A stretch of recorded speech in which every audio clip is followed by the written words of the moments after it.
ഞാനേ കഴിഞ്ഞ ദിവസം ഒരു പ്രസംഗം കേട്ടു. നമ്മളെല്ലാവരും കേട്ടൊരു പ്രസംഗമാണ്. പക്ഷെ കർത്താവ് എന്നെ വേറൊരു രീതിയിൽ അത് ചിന്തിപ്പിച്ചു. അതായത് നിങ്ങളോടൊന്ന് ഷെയർ ചെയ്യണം എന്നാണ് എൻ്റെ ആഗ്രഹം. Hi all, welcome to words of inspiration. Steffi ജിലേഷാണ്.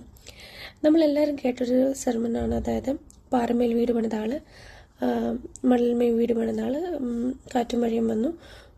അത് നമ്മൾ കേട്ട് പരിചയമുള്ളൊരു സെർമനാണ്. പക്ഷെ കർത്താവ് എന്നോട് സംസാരിച്ചൊരു രീതി really hit me hard and I was thinking. I didn't realise ഇങ്ങനെയും ഇത് ചിന്തിക്കാം ഞാൻ ചിന്തിച്ചിട്ടില്ല. Okay, so I really wanted to share this thought with U.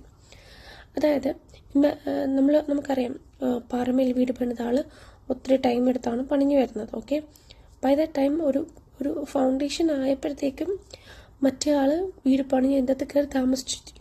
Imagine, okay, താമസിച്ചെന്ന് വിചാരിച്ചോ. അങ്ങനെ ഇരിക്കുന്ന സമയത്ത് ഈ പാറമേൽ വീട് പണിയാൻ ഇരിക്കുന്ന ആൾ ഫൗണ്ടേഷൻ ആയപ്പം തിങ്കിങ്, എനിക്കിനിയും വയ്യ, ഞാൻ മടുത്തു.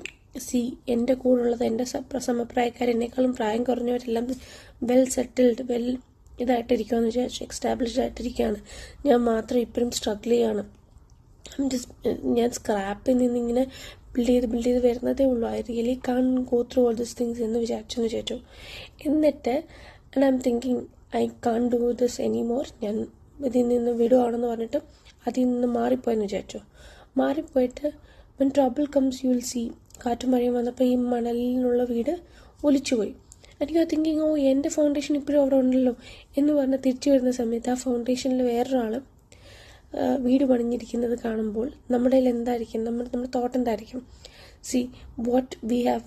നമുക്ക് ദൈവം ഒരു റെസ്പോൺസിബിലിറ്റി അല്ലെങ്കിൽ ഒരു കോളിംഗ് തരുമ്പം നമ്മൾ ആ കോളിങ്ങിലേക്ക് വരാനായിട്ട് കുറേ പ്രോസസ്സ് ഉണ്ടായിരിക്കും. ആ പ്രോസസ്സിൽ കൂടെ പോകുമ്പം നമ്മൾ മറ്റുള്ളവരുടെ പ്രോഗ്രസ് കണ്ടിട്ട് നമ്മുടെ പ്രോസസ്സിങ്ങിനെ സ്റ്റോപ്പ് ചെയ്ത് നമ്മൾ അതിൽ നിന്ന് മാറിപ്പോകുമ്പം എന്താ പറ്റുന്നതെന്ന് വെച്ചാൽ, അത് ആ റെസ്പോൺസിബിലിറ്റി ഇതിൽ ഭംഗിയായിട്ടും ചെയ്യാൻ കുറേ ആൾക്കാരുണ്ട്.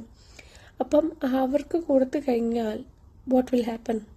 നമുക്കാണ് ലോസ് ഉണ്ടാകുന്നത്, അല്ലേ? നമ്മൾ ഡിസപ്പോയിൻറ്റഡ് ആയി മറ്റുള്ളവരെ നോക്കി കമ്പയർ ചെയ്ത് ഡിസപ്പോയിൻറ്റഡ് ആയി പോവാതെ സ്റ്റിക്ക് ടു യുവർ റെസ്പോൺസിബിലിറ്റി. നിങ്ങൾ നിങ്ങളുടെ കോളിങ്ങിൽ കോൺസെൻട്രേറ്റ് ചെയ്ത് നിൽക്കുകയാണെന്നുണ്ടെങ്കിൽ നമുക്ക് കാണാം, കുറച്ച് നാൾ കഴിഞ്ഞാൽ നമ്മുടെ ഫൗണ്ടേഷനിൽ നമ്മൾ പണിഞ്ഞ വീട് സ്ട്രോങ് ആയിട്ട് നിൽക്കുകയും നമ്മൾ മിനിസ്ട്രിയിൽ സ്ട്രോങ് ആയിട്ട് നിൽക്കുകയും നമ്മുടെ കോളിങ്ങിൽ നമ്മൾ സ്ട്രോങ് ആയിട്ട് നിൽക്കുകയും നല്ല ദാസനെ നല്ല ദാസിയെ എന്നുള്ളൊരു വിളി കേൾക്കാൻ ഇടയാവുകയും ചെയ്യും, അല്ലേ?